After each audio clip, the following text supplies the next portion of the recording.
So warehouse logistics management is the practice of how am I going to get what I have to where it needs to go, or this thing is here and I want to bring it into my warehouse, right?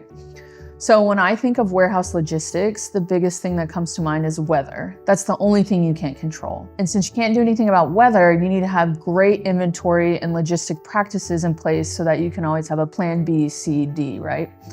So a couple ways that you can take care of that is knowing the cubic feet of your inventory and how many cubic feet you can put into a trailer, right? Same with weight. If you know how much something weighs, then you know how many you can put onto a trailer. The last thing would be if you know that your product like raincoats sells better in Seattle than it does in Texas, you want to do everything you can to get those raincoats out of Texas and into Seattle. One thing with logistics is that can be very costly. It's a lot more expensive to drive something across the country in a semi than it is to give it to a delivery person who drives it 5 blocks, right? Logistics is kind of a hard beast. There's a lot of moving parts to it, but when you really start taking it incrementally, how much am I gonna pay this person to move these pieces of inventory?